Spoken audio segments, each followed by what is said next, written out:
Lectura del Santo Evangelio según San Juan.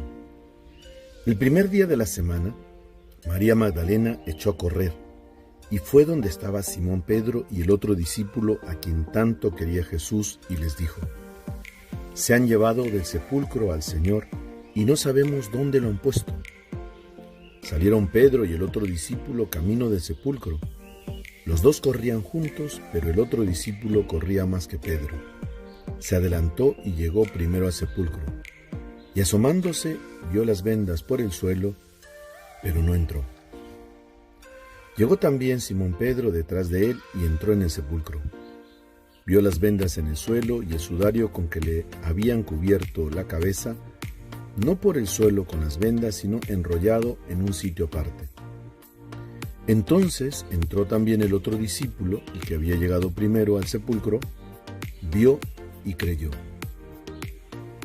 Palabra del Señor. Queridos hermanos, Navidad es tiempo del amor de Dios. Y hoy hablamos del discípulo amado. Juan, como sabemos, era pescador, era natural de una zona llamada Betsaida, y a orillas de ese lago es que el Señor lo llama, junto con su hermano Santiago y sus otros amigos también, Andrés y Pedro. Se dice que Juan, antes de ser discípulo de Jesús, fue discípulo de Juan el Bautista. Cuando Juan el Bautista dijo: «Este es el Cordero de Dios», Juan Evangelista, o Juan, que llamamos también el apóstol amado, discípulo amado, dejó a su primer maestro, el Bautista, y se unió al grupo de los discípulos de Jesús. Juan, junto con su hermano Santiago, era llamado los Boanerges, ¿no? Los hijos del trueno, los bravos, ¿no? O atronados, podemos decir. Pero Juan tiene todo un proceso de conversión.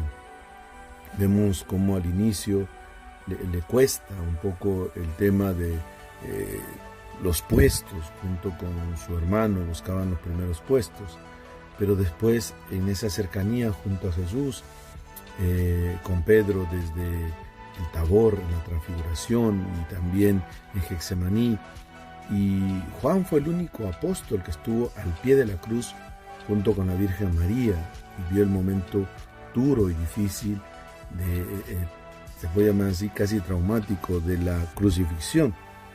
Pero vemos ahora que en el Evangelio corre junto con Pedro. Él era más joven, llega primero pero no entra Pedro, y después Pedro ve todos los signos de la resurrección, pero dice al final del Evangelio: vio y creyó.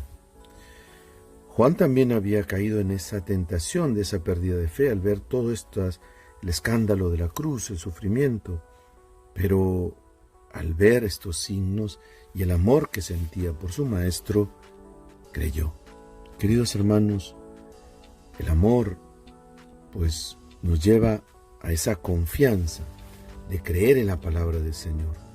Por eso, al final de sus vidas, este apóstol, y como lo vemos también en las cartas de San Juan, repetía muchas veces: Dios es amor, Dios es amor. Una sola cosa nos pide el Señor: que nos amemos los unos a los otros. Vemos cómo Dios va transformando el corazón de este discípulo, apóstol, evangelista, San Juan. Y sabemos que Dios es amor, el capítulo 4, versículo 1 de Juan. Dios es amor, es el que define a Dios como amor. Por eso, queridos hermanos, pongámonos en manos de Dios y pidámosle a este discípulo amado que nos enseñe a descubrir a Dios, no solamente con nuestros conocimientos, sino con ese amor profundo, porque el que ama conoce a Dios, dice el mismo Juan. Busquemos poner y reclinar, como Juan en la última cena, nuestra cabeza en el pecho del Maestro, y ahí descubriremos el inmenso amor que Dios nos tiene, y seamos también como Juan, esos discípulos amados, que a pesar de nuestra miseria, de nuestros pecados, Dios quiere transformarnos, transformar nuestra vida por medio del amor, como lo hizo con Juan, el discípulo amado. Que el Señor los bendiga, los cuide y los proteja en el nombre del Padre, y del Hijo y del Espíritu Santo.